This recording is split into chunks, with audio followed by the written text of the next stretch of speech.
Okay, and here we are back with the Lawo today with the help of Florian. We connected the first interfaces to spec, meaning we had them addressed the right way. You can do it here with a screwdriver, so they received the right MIDI stream. They were recognized by the computers. And now, I mean, the phones worked earlier. You saw me do that. And now, if I turn up abhören, right?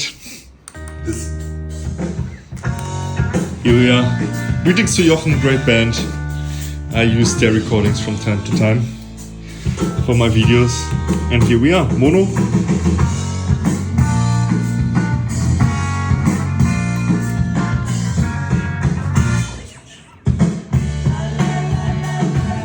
Balance.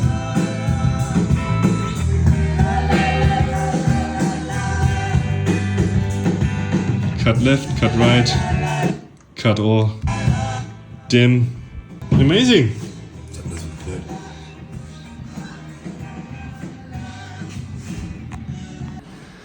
Okay, and here's the next big step. Look at this. The metering is working with this desk. All it needed was this meter, and then actually the monitoring units, they do have a ppm out. Yeah, that's what we connected. The people that took down this console labeled everything. Thank you very much. And now we have, what a beauty. Voll on fire. Okay, so here you can see. Here. 1, 2, test. We are getting signal to the console. We connected the AD units that you can configure from the console. They send control messages to them, so you can say mic line and the game from the console, but it's actually adjusted inside the unit. 3 funktioniert auch. And now we're going through and testing that we get signals everywhere. There will be a point where we'll test every single interface unit. There it is on the 4. Okay, geht. And yeah, but nice. We're making big steps forward. Funktioniert jetzt auch. Schub, schub, schub, schub. Okay, now you can see we connected the Talkback also on the back. We routed it to a channel, and now you can see it working. Very beautiful. I had one of these before because I wanted to use it for drum recording. It has a limiter built in, but the limiter is very slow. So if I get a loud signal in here, check, you can see how long the lamp needs to cool down. But I know how to modify this to a shorter release time. Yeah, but not now. More of this later. Cool. Okay, so one more fault fixed. If you remember, one of my meters was acting weird, and I dug into how these meters work. And I figured if I would replace it with a different one, it would show the same sign. So then I first thought, maybe let's check the connector. You can see I dismantled it here. See what's going on there. I was getting a ground. I was dismantling it further, seeing if it was a broken cable. And then I tried to figure out how these work. And you can see on the cables, let me give you an example. Maybe you see it down there. It's you always have in and out for the meters. And this one, the first one, only has an in. So I don't know why. I thought it's being fed directly or something. I was trying to see if one of the plugs from the power PC was not having in contact. But, well, I figured if these have ins and outs, there's some kind of a pass-through. So let's see where this one is getting the signal from. And if we go further to the right from this side, you can see behind this panel there's this out connector and it was loose. So I fixed it. I will now screw it on. You see the other ones are nice and tight.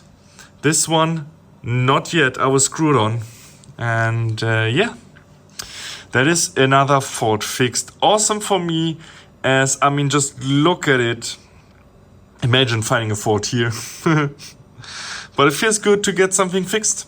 And yeah, fault finding in analog or in digital is kind of similar. And with that one, I might put on some panels. What you think? I mean, now that it works, right? Let's go. Okay, so after I fixed some tiny details like matching the numbers of these modules to the faders and fixing the rails to screw everything in, I'm now doing lights. Now this console has a light bulb test, and of course it's the coolest show-off feature. Some modern consoles call it Vegas mode. Sadly, the meters don't follow. I see how I test that later. But yeah, I've been going through, checking if all the bulbs are on. And the good thing is you can split it in groups, because if the whole console is flashing, how should you concentrate? But if I'm just testing one bus in this case, bus 2, I see there's a lamp missing. And I marked all the lamps. It's not much. There's some here as well. There is one here. And I'm going to replace them. Now here's the whole display not functioning. I see if I can replace that easily. I hope so. And yeah, let's see how this goes. And here we have a part of the strip outside where we now can exchange the LEDs. Now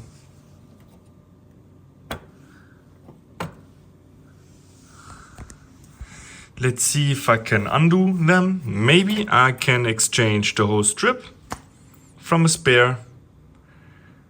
That would be easy. Let's see. And the short answer was no, but in the spares I figured I have this module double, and I have not yet figured out what this module can do. I have one with the one installed. In the spares I have them up to 8, and the 8 I have 2 times. So let me take this 8, and this 8 has these strips working. 3 pieces. Is that enough for the whole board? It actually is, because I have 1 here and 2 in the board that I'm working on right now. So let's take this apart, take the whole strips from there, because what I figured is you can only exchange the whole strip. Here we have the LED strip. As you can see, it was soldered to 1 point, so not too hard to remove. Now let's get a working one. And here we go. For testing, you can insert just one of these, as they all have their own connector and appear as individual modules in the register. Now let's test it. And as you can see, all LEDs are working. Awesome. Now let me do that for the other spots as well. Nice. All right, and here we are. If I test now, you can see every single lamp on this board working. Awesome. Also every display. Now, like I said, the meters sadly are not included in the test. I will do these at a later date. But yeah, that was quite a fun repair. Very rewarding.